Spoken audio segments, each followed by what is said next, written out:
Pan India trend మొదలైన తర్వాత pan India stars మధ్య క్లాష్ అంటే పాన్ ఇండియా షేక్ అయిపోతుంది. పైగా ఆల్రెడీ క్లాష్కు దిగిన స్టార్స్ మరోసారి క్లాష్కు దిగితే ఈసారి ఏం జరగనుంది అనే క్యూరియాసిటీ మొదలవుతుంది. ఇంతకీ ఎవరా ఇద్దరు స్టార్ హీరోలు? మళ్ళీ ఎప్పుడు క్లాష్కు దిగుతున్నారు? సరిగ్గా 2 ఏళ్ల క్రితం నాటి సంగతి. అప్పుడు ప్రశాంత్ నీల్ దర్శకత్వంలో ప్రభాస్ నటించిన most awaited movie Salaar release అయింది. డిసెంబర్ 22న రెబల్ మూవీ ఆడియన్స్ ముందుకు వచ్చింది. దీనికంటే ఒకరోజు ముందు బాలీవుడ్ లో షారుఖ్ నటించిన డంకీ మూవీ రిలీజ్ అయింది. ఈ క్లాష్ వల్ల 2 సినిమాలు చాలా వసూళ్లు కోల్పోవలసి వచ్చింది. ఇప్పుడు మరోసారి Shahrukh versus Prabhas box office war జరగబోతోందని బాలీవుడ్ వర్గాలు చెబుతున్నాయి. సీతారామం దర్శకుడు హను రాఘవ్ పూడి ప్రస్తుతం ప్రభాస్ హీరోగా ఒక చిత్రాన్ని తెరకెక్కిస్తున్నాడు. ఈ మూవీని ఆగస్టు 15 వీకెండ్ న రిలీజ్ చేసేందుకు సన్నాహాలు చేస్తున్నాడు. ఇప్పుడు ఇదే టైంలో షారుఖ్ నటిస్తోన్న న్యూ మూవీ కింగ్ రిలీజ్ కానుందని ప్రచారం మొదలైంది. పఠాన్ కాంబినేషన్ లో వస్తోన్న మూవీ ఇది. అందుకే మరోసారి King versus Rebel clash pan India shake అవుతోంది. యంగ్ హీరోస్ లో రామ్ ఎనర్జీ వేరు, అందుకే ఎనర్జెటిక్ స్టార్ అయ్యాడు. అయితే కొంతకాలంగా రామ్ నటిస్తున్న మూవీలో ఈ ఎనర్జీ మిస్ అవుతోంది. దీంతో గ్యాప్ తీసుకొని లుక్ మార్చుకొని వెరైటీ స్టోరీ లైన్ లో స్మార్ట్ తిరిగి వస్తున్నాడు. 2019లో ఇస్మార్ట్ శంకర్ తో సూపర్ హిట్ కొట్టాడు హీరో రామ్. ఈ మూవీ తర్వాత 5 సినిమాల్లో నటించాడు. కానీ మినిమం యావరేజ్ కూడా పడలేదు. దీంతో ఈసారి కంప్లీట్ గా ట్రాక్ మార్చాడు. ఒక స్టార్ హీరో అతని ఫ్యాన్ బాండింగ్ నేపథ్యంలో ఆంధ్ర కింగ్ తాలూకా అనే చిత్రంలో నటిస్తున్నాడు. ఇటీవలే ఈ సినిమా టీజర్ రిలీజ్ అయింది. మిస్ శెట్టి మిస్టర్ పొలిశెట్టి తీసిన మహేష్ బాబు ప్రస్తుతం ఈ చిత్రాన్ని తెరకెక్కిస్తున్నాడు. హీరోయిన్ గా Mister Bachchan, Kingdom fame Bhagyashri నటిస్తోంది. ఈ చిత్రంలో ఆంధ్ర కింగ్ పాత్రను కన్నడ సూపర్ స్టార్ ఉపేంద్ర పోషిస్తున్నాడు. నవంబర్ 28న రిలీజ్ అవుతున్న ఈ చిత్రంపై రామ్ చాలా ఆశలే పెట్టుకున్నాడు. సిద్ధు జొన్నలగడ్డ అంటే ఒక్క క్షణం ఆలోచిస్తారేమో కానీ డీజే టిల్లు అనగానే ఇమీడియట్ గా కనెక్ట్ అయిపోతారు. ఆ రేంజ్ లో పేలింది టిల్లు క్యారెక్టర్. అలాంటి క్యారెక్టర్ చేసిన హీరో ఇప్పుడు మరో కొత్త సినిమాతో తిరిగి వస్తున్నాడు. ఈసారి మాత్రం కమ్బ్యాక్ ఉంటుందని ట్రైలర్ తోనే చెబుతున్నాడు. సిద్ధు జొన్నలగడ్డ అనగానే డీజే టిల్లు అనగానే సిద్ధు జొన్నలగడ్డ. అంతలా ఈ క్యారెక్టర్ సిద్ధుకు క్రేజ్ తీసుకొచ్చింది. సిద్ధు సినిమా అంటే టిల్లు రేంజ్ అనే అంచనాలు పెరిగిపోయాయి. ఈ ఎక్స్పెక్టేషన్స్ రీచ్ కాలేదు కాబట్టే జాక్ ఇలా వచ్చి అలా వెళ్ళింది. కానీ తెలుసు కథతో మాత్రం ఆ లోటును తీరుస్తానని ముందు నుంచి కాన్ఫిడెంట్ గా ఉన్నాడు సిద్ధు. నీరజ కోన డైరెక్ట్ చేస్తోన్న ఈ చిత్రంపై ముందు నుంచి మంచి అంచనాలు ఉన్నాయి.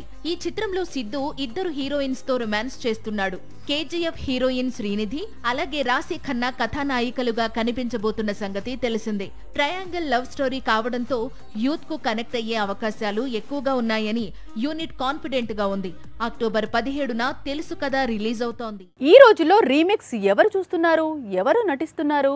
ఓటీటీ ప్రతి ఇంట్లోకి వచ్చేసిన తర్వాత విపరీతంగా కంటెంట్ పెరిగిన తర్వాత రీమేక్స్ కు గిరాకీ బాగా తగ్గింది. అయినా సరే దిల్ రాజు ఇంకా రీమేక్ ప్రయత్నాల్లోనే ఉన్నాడు. అందుకే తన బ్యానర్లో బిగ్గెస్ట్ హిట్ గా నిలిచిన చిత్రాన్ని హిందీలోకి రీమేక్ చేస్తానంటున్నాడు. ఈ ఏడాది సంక్రాంతి సీజన్ లో బిగ్గెస్ట్ హిట్ గా నిలిచిన చిత్రం సంక్రాంతికి వస్తున్నాం. విక్టరీ వెంకటేష్ కు కంబ్యాక్ మూవీగా నిలిచింది. బాక్సాఫీస్ దగ్గర 300 కోట్లకు పైగా వసూళ్లను అందుకుంది.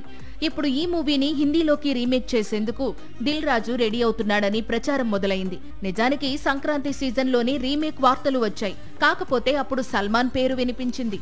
ఇప్పుడు north side comedy Singh Akshay Kumar పేరు వినిపిస్తోంది. రీమేక్స్ కు కాలం చెల్లిందని హీరోలందరూ డిసైడ్ అయిన తర్వాత ఆల్రెడీ 2 రీమేక్స్ చేసి ఫ్లాప్లు చూసిన తర్వాత దిల్ రాజు ఇప్పుడు సంక్రాంతికి వస్తున్నామంటూ మరో రీమేక్ కు రెడీ అవుతుండడం ఇప్పుడు ఇండస్ట్రీలో హాట్ టాపిక్ గా మారింది. దిల్ రాజు గతంలో నాని నటించిన జెర్సీ మూవీని, విశ్వక్ సేన్ నటించిన హిట్ మూవీని అవే పేర్లతో బాలీవుడ్ లోకి రీమేక్ చేసి చేతులు కాల్చుకున్నాడు. అయినా సరే మరోసారి రీమేక్ తోనే బాలీవుడ్ ప్రేక్షకుల ముందుకు వెళ్లాలి అనుకోవడం విశేషం. ముందు చైల్డ్ ఆర్టిస్ట్ గా బాక్సాఫీస్ ను రూల్ చేశాడు. ఆ తర్వాత హీరోగా మారి ఓ 10 ఏళ్లు బిజీగా కనిపించాడు. అలాంటి హీరో సడన్ గా మాయమయ్యాడు. పుష్కలంగా యాక్టింగ్ టాలెంట్ ఉంది. అయినా సరే సినిమాలంటే ఇంట్రెస్ట్ లేదు. కానీ టాలీవుడ్ మాత్రం ఆ హీరోను బాగా మిస్ అవుతోంది. 25 ఏళ్ల క్రితం నువ్వే కావాలితో ఒక తుఫాన్ తీసుకొచ్చాడు తరుణ్. అంతకు ముందుకు వరకు చైల్డ్ ఆర్టిస్ట్.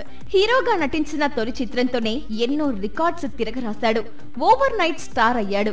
ఆ వెంటనే చాలా చిత్రాలతో బిజీ అయ్యాడు. మరికొన్ని విజయాలను అందుకున్నాడు. 25 ఏళ్ల క్రితం తరుణ్ క్రేజే వేరు. యూత్ లో ఫుల్ ఫాలోయింగ్ ఉండేది. పైగా మంచి నటుడు. కానీ ఎందుకో కొన్నాళ్లుగా నటనకు దూరం అయ్యాడు. తనకెంతో పేరు ప్రఖ్యాతులు తీసుకొచ్చిన కెరియర్ ను వదిలేశాడు. కనీసం సినిమా ప్రమోషన్స్ లో కూడా కనిపించాడు. కాకపోతే ప్రభాస్ నటించే కొత్త చిత్రం స్పిరిట్ తో రీ ఎంట్రీ ఇస్తున్నాడు అనే టాక్ అయితే ఉంది. ఈసారి దీపావళికి 3 తెలుగు చిత్రాలు రిలీజ్ అవుతున్నా తమిళం నుంచి వస్తున్న డబ్బింగ్ సినిమా డ్యూట్ పై కూడా చాలా అంచనాలున్నాయి. అందుకు కారణం ప్రదీప్ రంగనాథన్. హీరోగా నటించిన 2 చిత్రాలతోనే చాలా క్రేజ్ తెచ్చుకున్నాడు. అందుకే డ్యూట్తో హ్యాట్రిక్ కొడతాడా లేదా అన్నది క్యూరియాసిటీని క్రియేట్ చేస్తోంది. మరోవైపు తాను నటించిన సినిమాల్లో ఒక మూవీకి సీక్వెల్ లాక్ చేశాడు యంగ్ హీరో. 3 ఏళ్ల క్రితం రంగనాథన్ అనే పేరు ఎవరికీ పెద్దగా తెలియదు. కానీ ఇప్పుడు ప్రదీప్ రంగనాథన్ అంటే టాలీవుడ్, కోలీవుడ్ యూత్ లో మంచి క్రేజ్ ఉంది. అయితే క్రేజ్ రావడానికి సగం కారణం అతని మొదటి చిత్రం లవ్ టుడే. లవ్ టుడేకు ప్రదీప్ రంగనాథన్ దర్శకుడు మాత్రమే కాదు, రైటర్ కూడా. అందుకే ఈ సినిమాకు సీక్వెల్ గురించి ఆలోచిస్తున్నాను అంటూ డ్యూట్ ప్రమోషన్స్ లో చెప్పుకొచ్చాడు. లవ్ టుడేను 5 కోట్లు పెట్టి తీస్తే 105 కోట్లు వచ్చాయి. పైగా తెలుగు, తమిళ భాషల్లో సూపర్ హిట్ అయింది. ఇలాంటి సినిమాకు సీక్వెల్ అంటే ప్రదీప్ కెరీర్ లో మరో క్రేజీ ప్రాజెక్ట్ గా మారినట్లే లెక్క. పేదవాడి పక్షాన నిలబడతాం, ప్రజా గొంతుకై నినదిస్తాం. వాయిస్ ఆఫ్ వాయిస్లెస్, తెలుగువారి మనస్సాక్షి సాక్షి టీవీ. సాక్షి టీవీ ప్రసారాల కోసం మీ స్థానిక కేబుల్ ఆపరేటర్ని వెంటనే సంప్రదించండి.